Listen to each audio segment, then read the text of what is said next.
It's always like, hi there, my name is Kathy, and I am the founder of Revival Pure Essentials. I teach and educate about essential oils and natural products, but I've been starting this education series about all things natural health. And when I met Jessica Marie, probably about 4 or 5 months ago, I immediately loved her, and we've been doing having a lot of conversations around health and about our money. So how does that relate? For me, I know I have a lot of stress around money and money issues, and growing up, that's all I remember is fights about money with my family. And I think we take on some of the things that our parents teach us. So I thought it'd be really, really great to have Jessica here talking about how she's taught me to change my relationship with money. And again, I'm so much healthier, and I'm still learning, but I'm so excited to hear what she says. Over to you, Jessica. Hey, thanks, Kathy. I'm so glad to be here, and I'm so glad that you opened a conversation up with your community about this topic because money is the one thing that affects us all. We all have a relationship with money, whether it's positive or negative. It's something we can all relate to, and it's one of the biggest stress factors in people's lives. It's the number one reason for divorce. And when you're stressed out about things in your life, they manifest physically into ailments and all kinds of things, right? So I love talking about money because money is something that I struggled with my whole life. And I'm a true believer that the lessons, the wisdom, the knowledge that we learn in our lives, it's our job to fill the gap in someone else's life. That's what this world is all about, right? Is helping each other. So yeah, basically I struggled with money my whole life because, well, I grew up with a single mom who always struggled with money, and I inherited all of her negative beliefs about money. Um, in our culture, in our society, most of us inherit the standard beliefs that money is something you have to work really hard for. Money, there's a limited amount of money. You have to work really hard. You have to fight for it, and it's finite. There's only so much of it to go around, and all of these beliefs just perpetuate this negative cycle and relationship with money. So if you have ever caught yourself or have heard someone else say, oh, I'll never have enough money for that, or that's too expensive, I'll never make that kind of money to have that kind of home or to live that dream life I've always dreamed of. Those are limiting beliefs that are going to keep you stuck. And so what I like to do is try and open people's minds to possibilities, a new way of thinking of their money. So one of the ways I like to talk about it and think about it is, so when you are starting a new relationship with someone, right? When you're starting a new relationship with someone, first of all, the energy is very high vibe, right? There's a lot of energy that is very positive. You're feeling these warm and fuzzy feelings, and you're giving this person a lot of attention. You call them, you answer their calls right away. You're attentive to their language, their conversations, their body language. You're always responding to them. Well, the same is true with your money. So your money is a relationship that you have with it.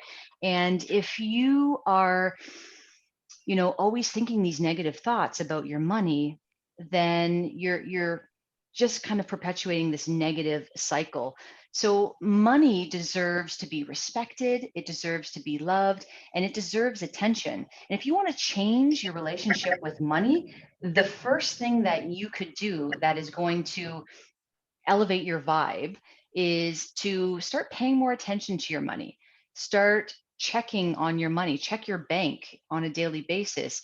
Have a plan for your money. Money likes to have a purpose and a plan because at the end of the day, money is just energy. That's one of the things that we really dive into, Kath, is how money is energy. That's a big one. Have you ever heard of that idea that money is energy? Carrie, I see you shaking your head. You're Yeah, saying no, no, I no, haven't. No. no, Sharon, no. Okay, so let me touch on that a little bit. So everything in our universe is energy, absolutely everything, including, this chair that I'm sitting on. Obviously, the trees, the plants, but the food we eat, everything in our universe is energy. And money is no different. Money is another form of energy. And energy, now this is like a science class here, energy flows along the path of least resistance, right? And so we as humans are literally vessels for which this energy is to be received and dispersed.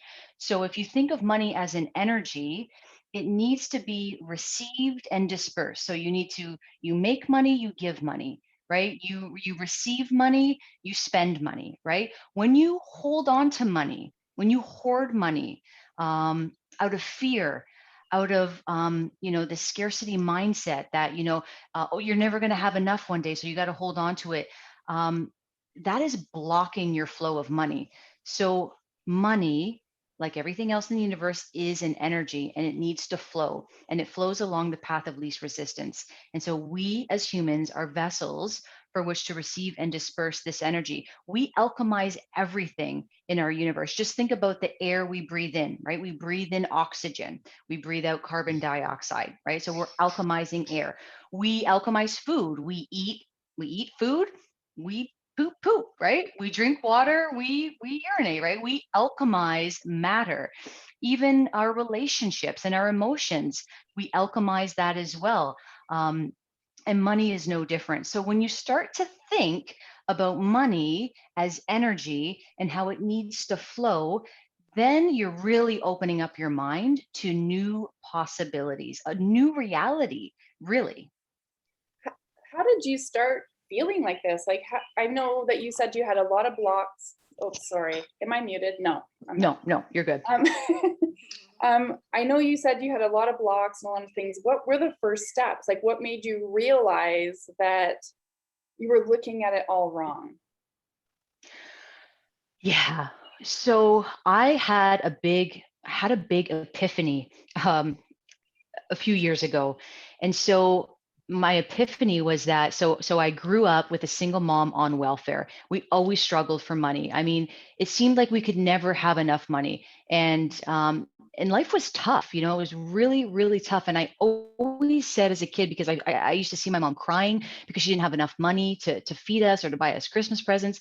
And and I always said, like, I never want to be like this, right? I want to be better than this. I want to be able to make money and not have to struggle like this.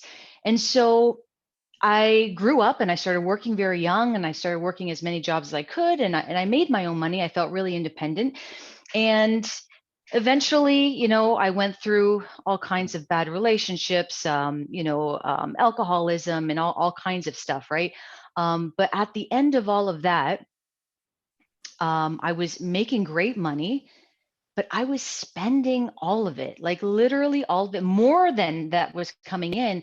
And I realized I dug myself into a hole. Like I was literally all maxed out on everything I had. I had no savings. I had no emergency, no liquid cash for anything. And I was a single mom with kids. And I thought, oh my gosh, if something happens, I have nowhere to turn to. I I'm screwed. I felt so guilty, embarrassed, and ashamed of myself that I knew I had to do something. But not only that, the biggest epiphany was the fact that I thought I did better than my mom because I started making money and I was making good money. But the fact that I spent all of it on all kinds of just materialistic things to fill this void inside of me, that just wanted to feel valuable, just wanted to feel, loved, I kept spending my way to try and fulfill myself. And obviously that didn't work. And then I finally realized that I was no different than my mother. I actually had created the same negative patterns that my mom had created, and I was no different than my mom. And that was the big aha and epiphany. And I was like, "Oh my gosh, I am my mother." Just because I'm making money doesn't mean that I'm not in that same negative mindset, just like total lack and scarcity and like constantly spending money to fill a void that can never be filled with material things. So that's when I set out on a debt-free journey in January of 2019. And I said, I've overcome addiction, I've overcome toxic marriages, and now it's time to deal with this money bullshit because this is clearly not working for me. And I set it on a debt free journey. And so I took drastic actions. I got drastic results. And in 10 months, I paid off nearly $30,000 of consumer debt, became debt free for the first time in my adult life. And I was overcome with all these feelings of security and power and freedom. And I thought that that was the answer. I thought that all of those feelings were a result of me becoming debt free. I was completely wrong. I was completely wrong. So basically, what I've realized now is that debt freedom has nothing to do with financial empowerment. In fact, I am in debt now again, but for all the right reasons. And and so yeah, now here I am, trying to share the lessons and the wisdom that I've learned with other people, so that you know you can realize, you can learn that you can be in debt and be financially empowered. You can be in debt and have a positive relationship with your money. You can be in debt and have a plan for your money that's working towards fulfilling, your sole purpose. Yeah, that's crazy. I remember I got this. I obviously, for those of you who might not know, I sell doTERRA essential oils. And I had a few really good months, and one of the top leaders sent me this book. It's Money, a Love Story. I don't know if you've read this, Jessica, but No. it it's a very good book. It's more around your fears and emotions around money. So I started reading it and I was like, oh God, this is me freaking out. And this is how far I got. I never read it. And I put it down for almost 2 years, and my business tanked. And I wasn't ready to deal with this, whatever this is around money. It's a little frightening actually when you are first engaging in that this is an actual thing. Okay. I don't think I knew. And obviously my leader knew. She's been down this road. She's further along than I am.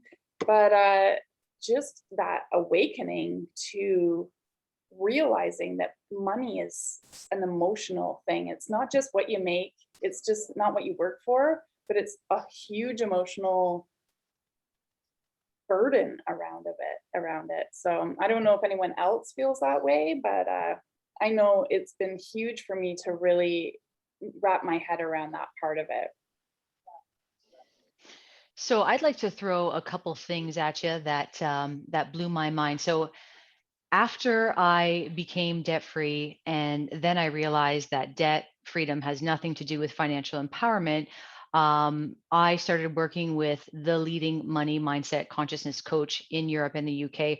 And she blew my mind wide open with some of these ideas that I had never heard of or even thought of before.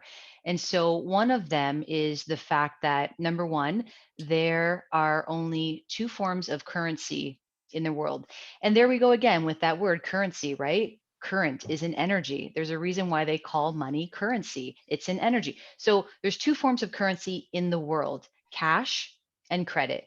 And not one is better than the other. Just because a person may choose to use credit as a resource to pay for something doesn't mean that, it's bad that they now have debt. Debt is another form of abundance. Debt Your debt is literally proof and evidence that the universe has been trying to support you with whatever it is that you've wanted to do in your life. So if you have student loan debt, that's proof and evidence that the universe has been supporting you.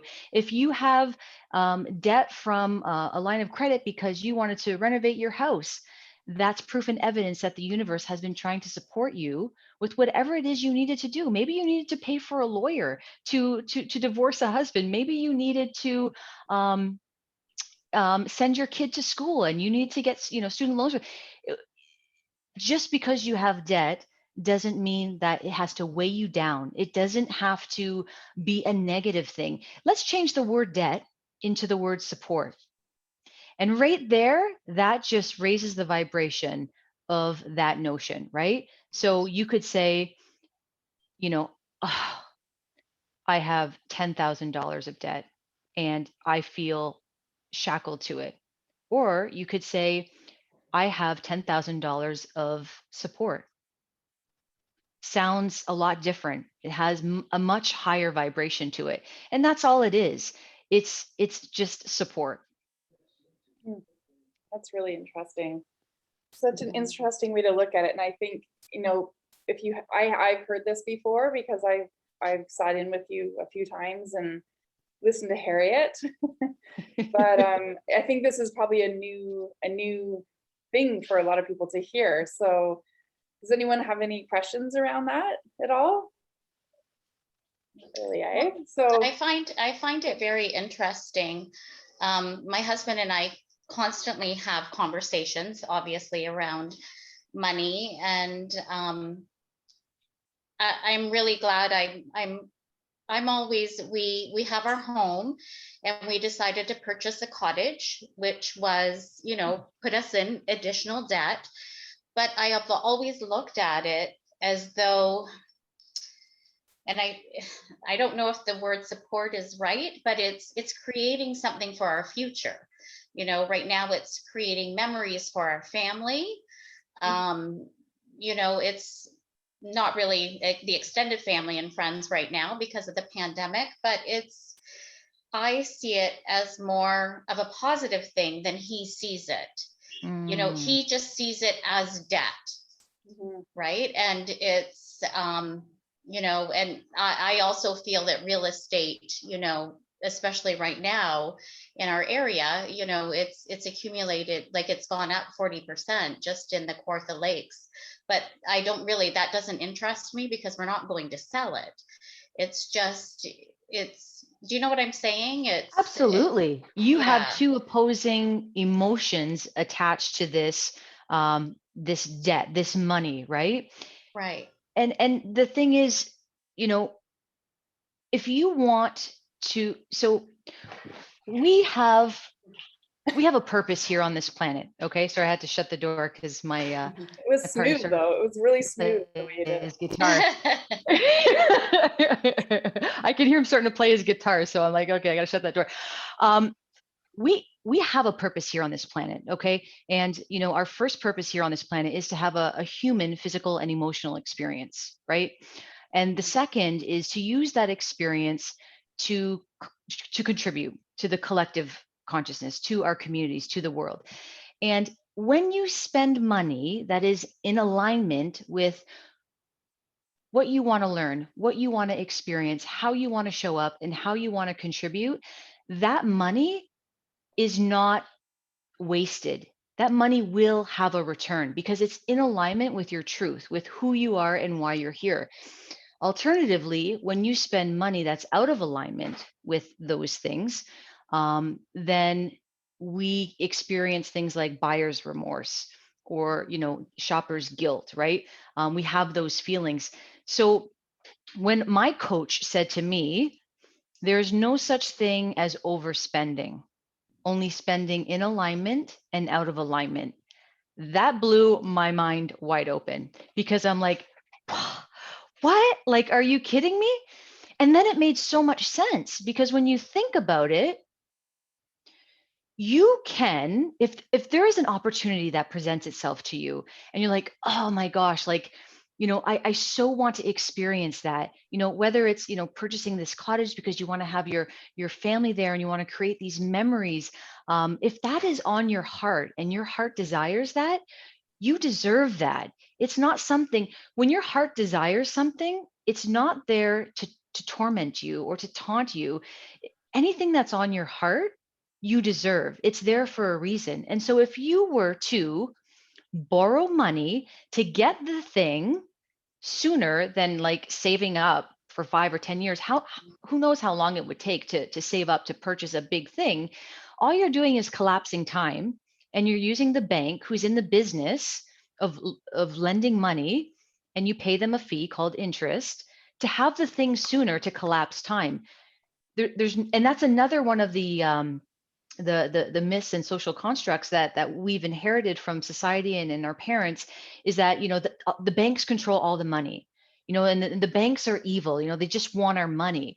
And it's not true. The banks are just a business. They're in the business of lending money, and great for us. We get to buy the things that we want now and experience the joy and all the things we want now. We get to collapse time, and we pay a little thing called interest for it. There's nothing wrong with that. Yeah, I mean, there's a couple of questions, but I just wanted to say something first. Life is like, I know this is coming from a healthcare worker, and so Steph can attest to this. Life is super short, and like I want to be conscious of money, but I also really want to enjoy life, and I don't want to wait and save, or like who knows what will happen in the future. But if I want to go on a trip to Greece, because that's kind of on my bucket list, I'm with a Greek guy, so I got a good tour guide. I want to go, like, especially after this last year, like I just want to go. I don't want to save for 5 years. I could be dead by then. So yeah, that's just, I love that thought of just, looking at what you're getting from it, and the money part will figure itself out if you're open and you're still working hard and doing all those things. It will come to you. Okay, there's a couple questions. Yeah. Good. Sharon has a question. What about credit card interest and the idea of support? So I think you touched a little bit on that, like just thinking about that interest part of things. So the question, you need to ask yourself is, how do you feel about that credit card debt? Because if you don't feel good about it, you could always change that. So for example, when I was maxed out on all my credit cards, line of credit, everything, I didn't feel good about that because I knew all of that money was spent out of alignment with my truth and who I really am. It was all spent on frivolous material things to make myself feel better and appear better in other people's eyes. So that money was not spent in alignment, and that debt was weighing me down. So I wanted to get rid of it, and so I made a plan to get rid of it. And you can do the same. If your debt is because of things that were spent in alignment with your truth and who you are, then you probably wouldn't feel so negative or weighed down by it. You know what I mean? Yeah, 100%. I agree with you. I mean, Carrie's kind of living my dream of having a cottage, and, as not only for memories for your kids, but also as an investment. It's never bad. And Maureen's a real estate agent. She's on too. Like, real estate is a great investment, obviously. But I just think, like, why wait? I know Sharon, she retired recently, and she's loving life, right? Like, she's doing great. She's not teaching through a pandemic, and she just did it. She's just living it. And there's another great question. It's a really juicy one. A few people said this. They believe that there's a huge difference between women and men and how that they look at money. So I know, Carlos, probably you, and I know you've had discussions. So Oh yeah. Definitely. Because for the most part, men are not as emotional and in touch with their emotions, their intuition, and so they are very linear. Most guys are very linear, like point A to point B, and that's their the way they operate, and that's great for us because they're great, support people. But as we as women expand our perception about money, and change our relationship with money, we will have an effect on them just by law of expansion, because we're expanding and they are, connected to us. They will start to expand in small increments. um, but yeah, like here I am, like, I used to be the debt free queen, and everything was like, debt free, debt free, debt free, and that was the end all and be all. And then, and he was right there with me, because he's the sort of guy who's like, yeah, debt is bad, debt is dumb, I don't want to have debt. And then in December of 2020, I, started being coached by, my money consciousness coach, and the whole flip script. And now I'm all talking about how, you know, debt is not bad. Debt is just a form of abundance. This was blasphemy to him. What do you mean debt is a form of abundance? You know what I mean? Just blasphemous. Um, and I'm like, no, babe, you got to understand, like, if you, and I explained to him the whole thing that I just said about, collapsing time, and using the opportunity to borrow money to do the things, experience the things, share the things, give the things you want now, instead of waiting. And those things do have a return on their investment. You might not be able to like pinpoint it or calculate it, but everything has an equal and opposite reaction. So when you do something that is positive, that is done with love and for your greatest and highest good, and contributes to the community, the world at large, that literally comes right back to you. That's the law of attraction. So, and he's starting to see that now. So he doesn't argue with me about it. But yeah, when you are in a relationship with someone and you have opposing beliefs, um, you just have to watch how you say things, and be a little sensitive, because that they're not right there with you, but the law of expansion says that they will be affected. For sure. Well, I'm like, because I'm a little bit newer in this whole money consciousness thing, and Alex and I are in a, fairly new relationship. We're 4 years in, and because of our past and the way that we've been hurt with money before, we're trying to come together is just, we actually have to make an appointment to talk about this, because it's such a touchy subject, and come into it really with an open mind, and speaking very positively, and not getting upset with each other. And so I just it is a very difficult difficult conversation. And I think maybe the longer we're with someone, it's easier. I'm not sure, because I haven't been with anyone very long, but it's hard. It's really hard. So do you have any language or tips on good ways to talk about those sorts of things with your partner? Yeah. And, I've only been with Carlo B 5 years this year, so not too much longer than you, Kathy. In all my previous relationships, I never had the kind of money conversations and collaboration that I wanted to have. Everything was, always very separate and controlled. And I said, no, no, no. If I'm going to go into another relationship, it's going to be the way I need it to be, which is collaborative and then loving and all that. And so yeah, so having a conversation about money is very uncomfortable and very tricky. So when we first started to sit down and do this whole budget thing, because I had never lived on a budget before, I had tried to budget, it never worked out. I couldn't figure out why.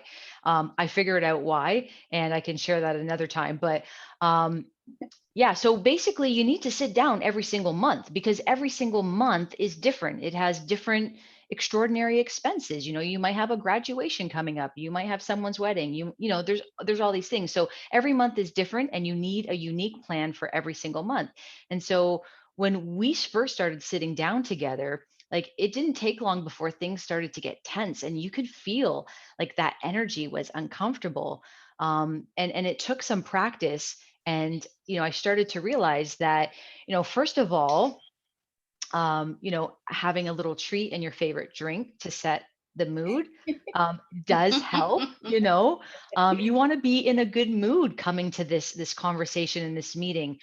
So we would have a little treat, we would have our favorite drink, and we would set a timer. We didn't want it to be too long, and we didn't want to leave the conversation like angry and in a fight, because like that can easily happen. And so we would go over the plan for the month. And usually in a relationship there's like the free spirit, and then there's the nerd, right? The money nerd, the numbers nerd. And so usually there's usually one and the other. And so the free spirit person is usually the one that is the spender. They just want to they do Yeah. do the things, they're spontaneous, they don't want to worry about it, they just want to do it, they just want to spend the money. And the other person is like looking at the numbers and the plan, and they want to make it all work. And so just being mindful and sensitive of the other person's character, if they are a free spirit or if they are the nerd, to try and just be sensitive to the way that they are, so that you don't you know make them feel uncomfortable. Because at the end of the day, both people need to feel secure in this relationship with their money. Everybody just wants to feel secure. They want to know that they're taken care of. They don't want to have to worry about anything. And so the free spirit just wants to have fun and spend money and be spontaneous. And then the nerd just wants to feel like there's enough money to cover all the bills that Mhm. are coming in. And so it's really a sensitivity that is the key. So I have a quick question in regards to that. So me and my husband are both kind of the free spirit sides. And I'm more the money nerd, but I'm not really at all. So what do you have to say about our combination? Well, I mean, that's a fun combination, right? But I mean, know, but obviously you said that one person, and that would be you, is a little bit more mindful. I worry a little bit more. I stress more, maybe, which probably isn't too healthy. Ryan is more of a, money is not really real. Like, he gets it, but he just fully has faith in our jobs and our savings, and everything is going to be fine. So it doesn't really necessarily matter kind of what we spend our money on now. And I'm a lot like that, but I also get stressed out more than him. I worry about money more than him. Yeah, and so just sharing that with him, right? That it's important for you to feel secure in what's going on in the money. And because he loves you, when you share that with him, he's going to want to help you feel safe and secure. And so do you have a plan for your money every month? Do you have because money loves to have a purpose and a plan. Like it really does. It doesn't like to be ignored. And there's all kinds of examples of money being ignored, and the reason why a lot of people have money blocks. But money really does like to have a purpose and a plan. And so if you have that every month, do you sorry, what did you said you don't, not necessarily, you're kind of both free spirits, just kind of winging it? Yeah, we definitely have somewhat of a plan. Definitely not once a month we sit down and talk about money. Maybe we should just do that more often. Well, if that's working for you, then who am I to say what you need to do, right? If that's not working for you, then I would just make the suggestion that maybe that's something you might want to try. Because at the beginning of the month, what I like to do is basically anticipate all the money that I expect to come in, right? And so it's kind of like a forecasting. So I expect to bring in this much. I know I expect him to bring in this much. And then I give all of that money an assignment, right? So I start allocating all of that money to the fixed expenses, the variable expenses, the extraordinary expenses, the savings, the giving, the pocket cash, whatever the case may be. And so I will give every single dollar an assignment until I have zero left. It's called a zero-based budget, right? But then I will tell you that I'm not so strict and rigid that if something comes up in the middle of the month, I'm like, ooh, like this is a great opportunity. I don't want to miss this. I'll shuffle things around. I'll push things out to the next month, whatever I have to do, because we are here living this life to live, to learn, to contribute, to grow. And I'm not going to deprive myself or my kids or anybody because I have this, fixed budget. So I don't want you, like most people, to feel that, oh, budgets are restrictive, budgets are no fun. Budgets actually give you freedom. They actually give you security because they have a plan, and they show you where your money's going to go, and you can feel a sense of relief and confidence knowing all my bills are going to be paid, all my investments are going to be, contributed to, and and I can sleep at night. I find when I don't have a plan, I'm kind of like, frazzled, like what's going on? I don't know. Like, geez, I used to make the money, bring in the money and spend the money. And at the end of the month, I was like, where'd all my money go? I made too much money to be broke at the end of the month. You know what I mean? That's just ridiculous.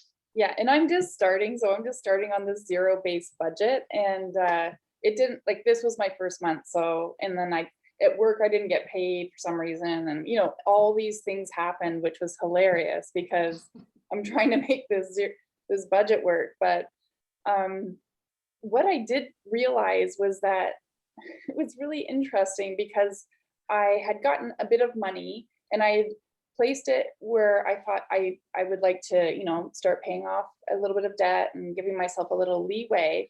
And then because I had done that where would normally have just blown it, I had a buffer.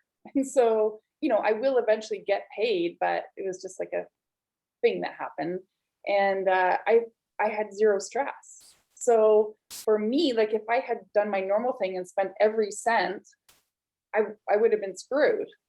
So it's just like, even though it didn't balance, it relieved so much stress because I had already made a plan and had a kind of a buffer there. So that was pretty cool. And that was a huge win, even though the budget didn't work out. Yeah. I had no stress. I was like, okay, we'll figure this out, no problem. I know. I was I so have a happy really for you. excellent question from Carrie, put in the chat. She said, "Do you feel a financial advisor is a good person to be dealing with?" She feels to a certain extent that they will set you up for retirement plans, but not much for living today. So it's kind of the exact opposite of what you're saying. Yeah. And I work with financial advisors for the past 20 years, and it does seem to be very focused on retirement, and I get that you have to do that. But for me, I always feel like they'd really take the bulk of our money that we have left and put it aside for retirement. And, like you said, Kathy, you want to go to Greece. Who knows what tomorrow is going to bring? I'd like to take those little trips as well, and there's just, so I've been very reluctant, to be honest with you, for dealing, working so closely with financial advisors. I haven't really let anyone in for that very reason. Like we do have our RSP, our retirement plans, but I don't want to put everything that we have for what, who knows what could happen 10 years from now. You know what I mean? I don't know. That's such a great question. I'm glad you brought that up. I'll share my personal views on that, and you can take it for what you want. I do like to have, first of all, a bit of liquid cash for an emergency, because like Kathy said, right, life's always going to throw curveballs at you, right? And if you have that buffer there, it's just like, it turns a disaster into an emergency, like, or an inconvenience, sorry, right? So it's nice to have that bit of liquid cash there for an emergency. But when it comes to investing, yeah, I got the TFSA RSP thing going on too. But when I started learning and researching about building wealth, And I don't think we have any financial advisors on this call. So I follow the Warren Buffetts of the world, Ray Dalio, Jack Bogle, Tony Robbins even. He wrote a great book called Unshakable, which is the follow-up book to his mammoth of a book called Money Master the Game. And, when I hear people like Warren Buffett, the most, infamous investors of our time, say, if I die before my wife, it is written in my will that she is to invest our money in index funds only. And that means not going with a financial advisor. When I looked at the numbers of, okay, so when they do the whole portfolio and you see how much you're going to get if you invest this much over this many years, you go, oh, wow, 1.6 million. That sounds like a lot of money. Cool, sign me up. But when you realize that all of those fees are actually taking a decent chunk, and that's compounding as well over time, that 1.6 million could actually be 2.2 million, but it's the fees that you're paying. If you don't know the fees you're paying to these advisors, then you are in the dark. And I highly encourage you to know what fees you're paying. So I took all my money out of my financial advisor. I stopped working with him once I realized that a lot of the interest I was earning, a lot of it was going back to fees. So I started doing self-directed investing. I control all my investments now. I feel like it's important for me to be responsible for my own investments, to know what I'm investing in. And when you invest in index funds, for example, like the S&P 500, or the total index of the stock market, it's always going up between 8 and 10%, every year. So, and then the fees are, you're looking at 0.05% in MER versus you can be anywhere between 1.5 and 2.6 in MER. That's a huge difference. And you can have the flexibility of investing when you want. So for me, one month I might put $1,000 aside. The next month I'm like, oh, I'm only going to put $500 aside because I want to do something else. I have the control versus when you're working with an advisor, you set up a fixed amount and that amount's coming out every month, no matter what. You have no control over it. So I like to take care of it myself. Yeah, that's so interesting.